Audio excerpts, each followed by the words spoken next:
Hello and welcome. Today we're going to learn about derivative shortcuts. So when we think about the definition of the derivative, which is the limit as h approaches 0 of f of x plus h minus f of x over h, that can get really tedious and cumbersome after using it many times. Thankfully, we've got a bunch of derivative shortcuts to help us out. So these are common derivatives of the basic functions that we know the graphs of and have learned throughout pre-calculus.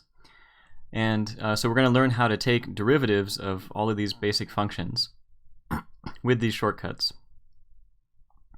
Now I should mention that these ones are going to have to be memorized going forward into Calculus 2 and 3 and beyond. It'll be assumed that you know all of these like the back of your hand. If you know your back of the hand very well. These derivatives are the main ones. There are some derivatives that are on the bottom of that first page of Packet 5 that I'm not going to ask you guys to memorize. They don't come up quite as frequently in examples in future calculus classes. So anything that has one of those palm trees, those are supposed to be palm tree icons, means you can relax. You don't have to memorize these ones. I'll give them to you on quizzes and tests. So let's jump into the first three derivatives.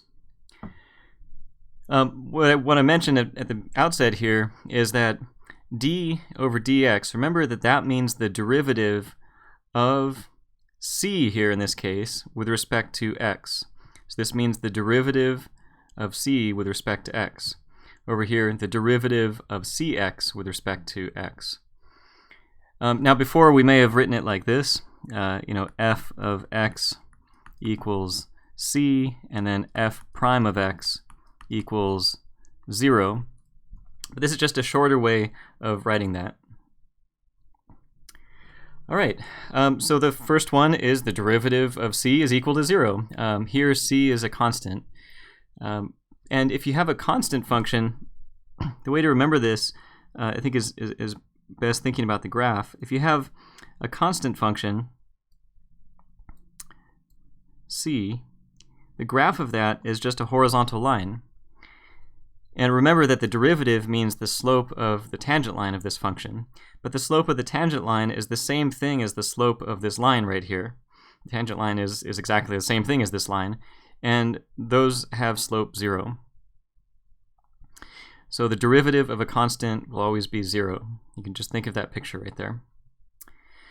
The derivative of cx is going to be equal to c, because in this case, cx is a line that goes through the origin with slope c. So this is like y equals cx here. And if you take any point in the line, draw a tangent line through it, the slope of that tangent line will be the same thing as the slope of this line, which is c, right there. So this is just saying that the slope of the tangent line of cx is just c. Now the third derivative here, the derivative of x to the n, is a little bit trickier to figure out. It depends what n is. If n is 2, you have a parabola. If n is 3, you've got a cubic. So that we can't really just draw a graph and get away with it here, get away with the answer here. This is called the power rule, and the proof of the power rule will come up in one of the future packets, which we'll see then. But the use of the power rule is pretty straightforward. Basically, you take the exponent, whatever that is, and this n can be really anything except for 0. You take the exponent, you multiply it in front, so you can see the exponent is right there, and then subtract 1 from the exponent. So you have n minus 1. That's the old exponent minus 1. So to use the power rule, you multiply the exponent in front, you subtract 1 from the exponent. That's how you can take the derivative of x to the n in general. All right, well, let's go ahead and get some practice using these three rules. And so the first example there is example 1, find the derivative of negative 15. So see if you can think about what the derivative of negative 15 would be.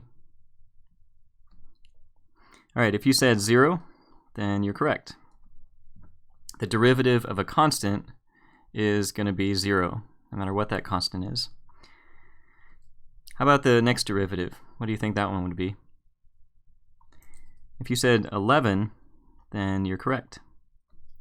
Here you can think it's the derivative, it's the slope of the tangent line of 11x, which is just going to be 11. It's going to be the slope of that line.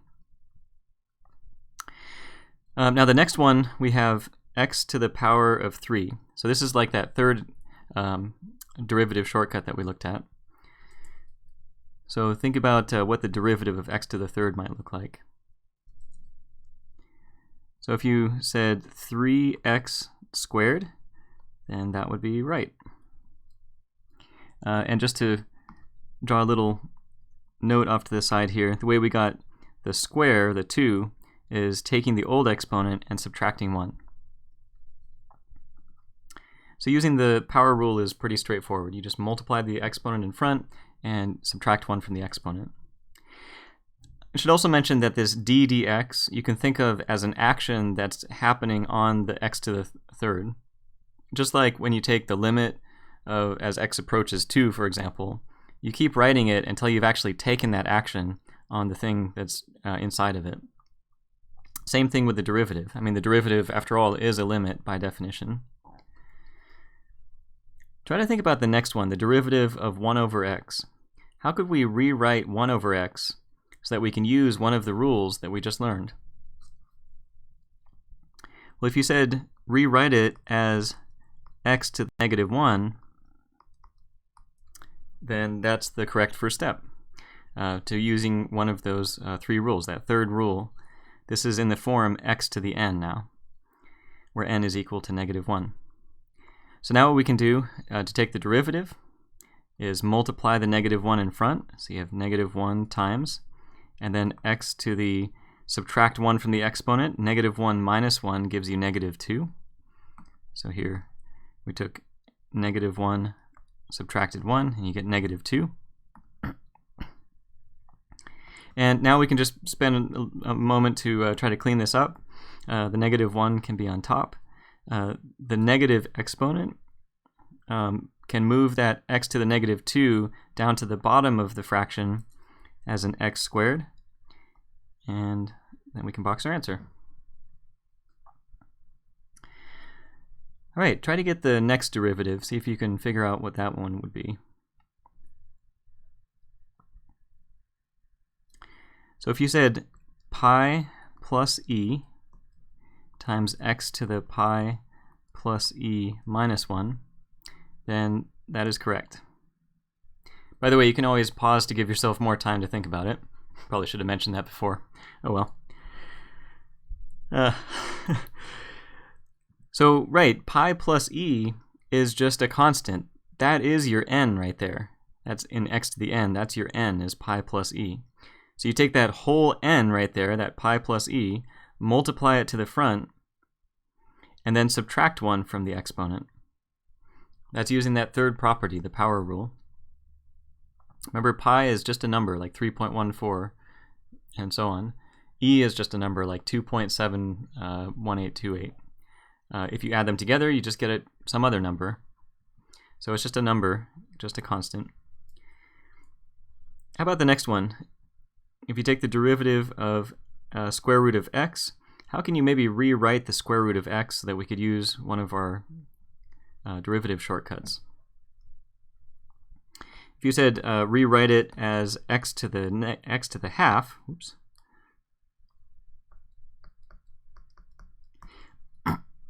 then that's a great first step because it sets you up to be in the form x to the n. Now you can use the power rule. So multiply the power in front, subtract 1 from the power, so the new exponent will be negative 1/2. And just again remind you that we got this by taking a half minus 1. And then maybe just clean it up because people don't like leaving negative exponents lying around. And maybe as a last finishing icing on the cake, you can rewrite the x to the half as a square root of x, because that's what we started with. We started with a square root, so it's nice to end with a square root. Not a necessity, but it's just nice to do.